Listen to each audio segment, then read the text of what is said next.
What if I told you that right now? As you're watching this, there are gardeners out there who are getting 3 times the harvest from soil that looked completely dead just 1 week ago. And the only thing they changed was adding a $2 mixture that most people walk right past at the grocery store without even blinking. No fancy equipment, no expensive fertilizers, no bending over for hours until your back reminds you that you're not 25 anymore. Just a simple formula that was quietly used by farmers as far back as 1939, then somehow got buried under decades of overpriced gardening products that, honestly, most of us never needed in the first place. Here is the part that will really make you sit up straight. This formula does not just feed your plants. It actually calls the worms in. And if you know anything about healthy soil, you know that when the worms show up, everything else starts to thrive. We are talking about worms moving into your garden bed within 24 hours of applying this. Not weeks, not days, hours. Now I know what you might be thinking. Sounds too good to be true. And I completely understand that, which is exactly why we're going to walk through every single detail today. The what, the why, the how, and even the little mistakes that could stop it from working if you're not careful.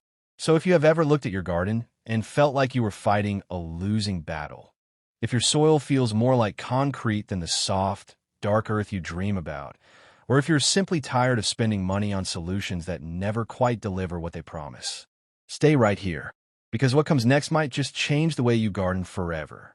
Welcome back to Evergreen Garden Tips, the place where we keep things simple, practical, and most importantly, kind of both your garden and your wallet. If you're new here, we are so glad you found us. This channel was built with you in mind. Whether you're just getting started with your first little flower bed or you've been tending your garden for years and you're looking for smarter, gentler ways to do it. Either way, you belong here. And to our returning family, welcome back. It means the world that you keep coming back. And today we have something really special waiting for you. Now before we dive in, do one quick thing for me. If you have not already subscribed to this channel, please go ahead and hit that subscribe button right now and tap the little bell beside it. That way, every time we drop a new tip or trick, you will be the first to know. It takes 2 seconds, and it genuinely helps us keep bringing you content like this for free. All right, let's get into it. Because trust me, you're going to want to see this. Section 1. Why your soil is tired and what worms actually do about it. Let us start at the very beginning because this part is important and most gardening videos skip right over it. Your soil is not just dirt. It is alive, or at least it is supposed to be. Healthy garden soil is full of tiny living things working around the clock to break down old plant material, move nutrients closer to your roots, and keep the ground soft and easy to work with. And sitting right at the top of that underground workforce is the earthworm. Now here's something most people do not know. An earthworm does not just move through the soil. It eats it. And what comes out the other end, which gardeners call worm castings, is one of the most powerful natural fertilizers on the planet. It is loaded with nitrogen, phosphorus, and potassium. Those are the exact 3 things that every plant on your property is hungry for right now. But here is the problem that so many gardeners over 60 run into. Years of using chemical fertilizers, or even just years of heavy rain and sun, can strip your soil of the very things that make worms want to live there. The worms leave. The soil gets hard and pale. And suddenly, no matter how much you water or how many bags of fertilizer you pour on, nothing seems to want to grow the way it used to. Sound familiar?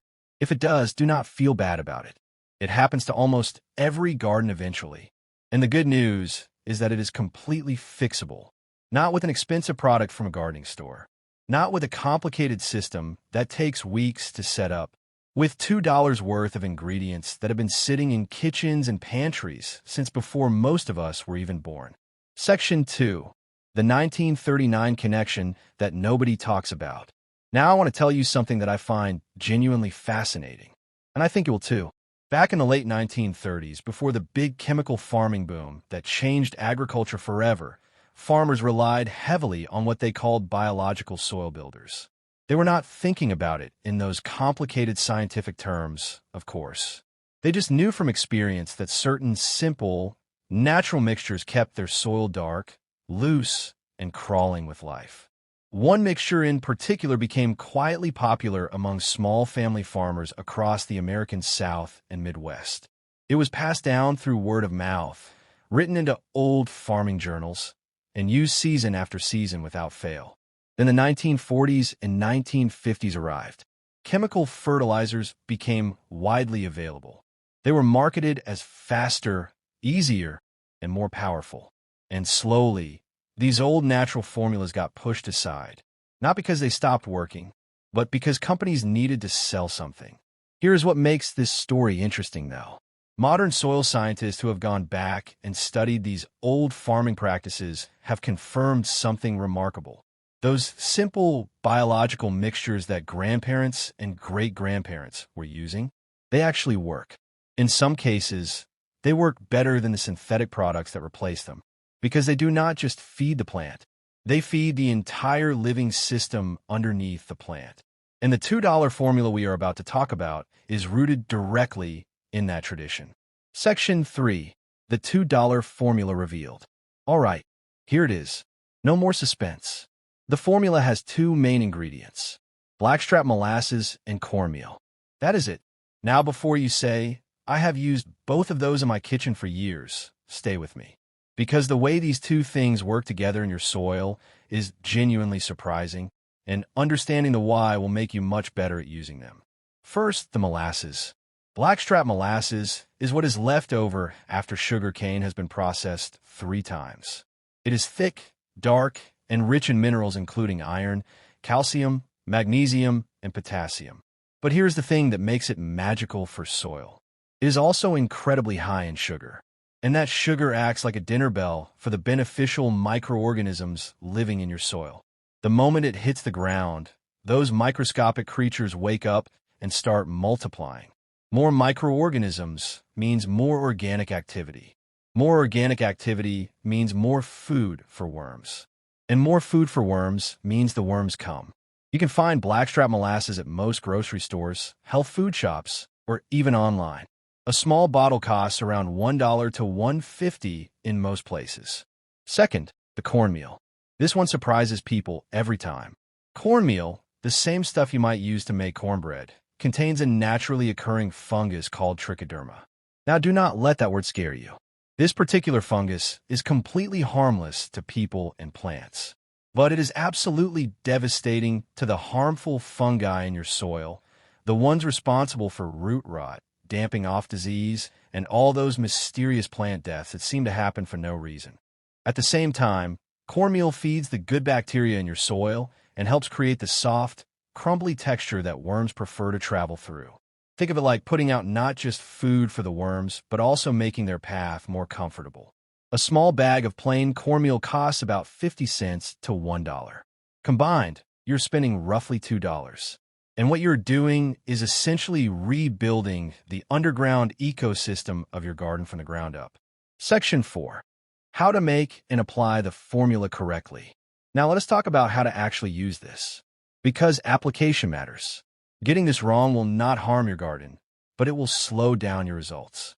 What you'll need: a watering can or garden sprayer, 1 gallon of water, 2 tablespoons of blackstrap molasses, and 1 cup of cornmeal. Step 1.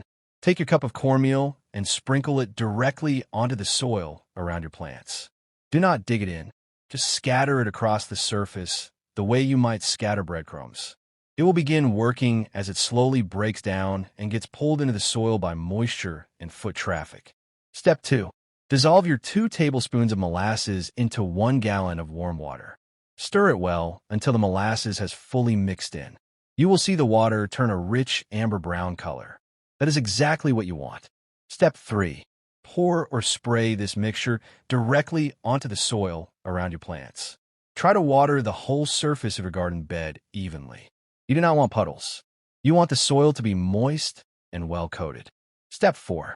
This is the one most people skip, and it makes a real difference. After you apply the mixture, cover the area lightly with a thin layer of mulch or even just some dry leaves. This holds in moisture and warmth, which is exactly the kind of environment that worms love. It also protects your cornmeal from washing away before it can do its work. Do this in the early evening rather than the middle of the day. Worms are more active at night, and they will be much more likely to respond to the invitation you have just laid out for them if the soil is cool and moist. And speaking of things that make a real difference, if this video is giving you value today, right now in the middle of all of this, I want to pause and ask you to do something small for us. Hit the like button on this video. It costs you nothing, it takes 1 second, and it tells YouTube that this content is worth sharing with more gardeners just like you. And if you have a question, a thought, or if you have actually tried something like this before in your own garden, drop it in the comments below. We read every single one. Every single one. And if you're not subscribed yet, now is a perfect time. Just hit that button and join our growing community of gardeners who are proving every single day that simple and affordable is almost always better. All right, back to the good stuff. Section 5. What to expect and when to expect it. Let's talk about results, because I want to be honest with you here and set the right expectations. Within the first few hours of applying your formula, you will not see much on the surface. But underneath, things are already moving. The molasses is feeding the microorganisms. The cornmeal is beginning to break down. The soil is waking up. By morning, if you gently pull back the mulch or dry leaves you placed over the treated area, you may already see worm activity near the surface. This is especially true if your soil already has some worm population to begin with, even a small one. Those worms will respond to the change in their environment and begin moving toward the treated area. By the end of the first week, you should notice that your soil feels noticeably softer and easier to push your fingers into. This is the worm activity loosening the structure underground. Within 2 to 3 weeks, if you do a simple soil test by digging down about 6 inches with a small trowel, you should find significantly more worm activity than you started with. Some gardeners have reported finding clusters of 20 or 30 worms in a single small scoop of treated soil, where before there were almost none. And your plants? They will start showing it too. Expect to see deeper green color in your leaves, stronger stems, and noticeably more vigorous new growth. Not because you added a chemical, but because you restored the natural system that was supposed to be feeding your plants all along. Section 6. Common mistakes to avoid. Now, let me save you some time and frustration by going over the 3 most common mistakes people make with this formula. Mistake number 1. Using regular molasses instead of blackstrap. This is an easy mix-up. Regular molasses and blackstrap molasses look almost identical on the shelf. But regular molasses has been refined more, which means it has lost most of the minerals that make it useful for soil. Always look specifically for blackstrap molasses. It will say so on the label. It is usually a bit darker and thicker than regular molasses, and it may be on a different shelf or in the natural food section of your store. Mistake number 2. Using self-rising cornmeal. Self-rising cornmeal has baking powder and salt added to it. Salt in any amount is not friendly to soil organisms or worms. Always use plain, unflavored cornmeal. No salt, no baking additives, just cornmeal. Mistake number 3. Applying during the heat of the day. If you pour your molasses mixture onto hot, dry soil in the middle of a sunny afternoon, much of it will evaporate before it can penetrate deep enough to do any real good. Apply in the evening or on a cloudy day. Let the formula work its way down slowly overnight. That is when the real magic happens. Section 7. How often to use it and what else it helps with. This formula is not a one-and-done solution.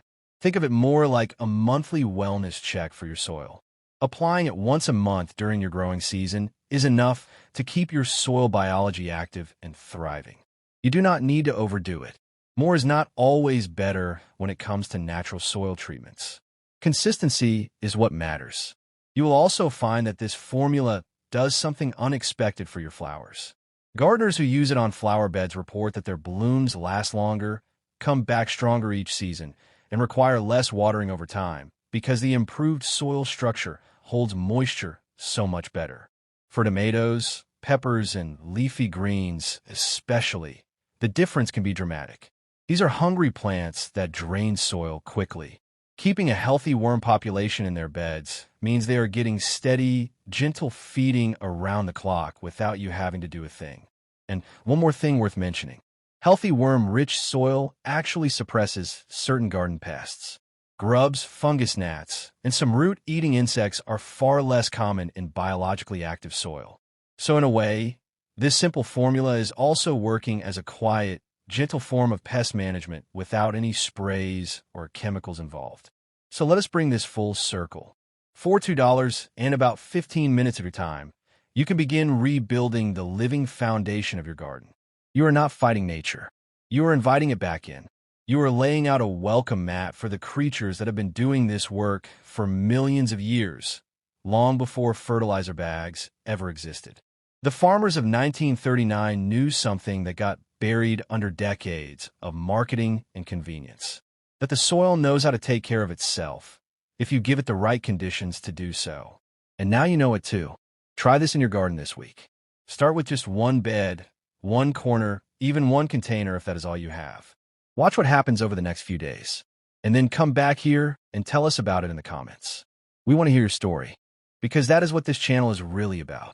Not just tips, but a community of people who love growing things and who believe that the best garden does not have to cost a fortune to be beautiful. Thank you so much for spending this time with us today. If you found this helpful, please share it with a friend or family member who gardens. You never know whose garden you might just transform with a simple share. Until next time, keep your hands in the soil, your heart in the garden, and remember, growing does not have to be complicated. It just has to be consistent. We will see you in the next one.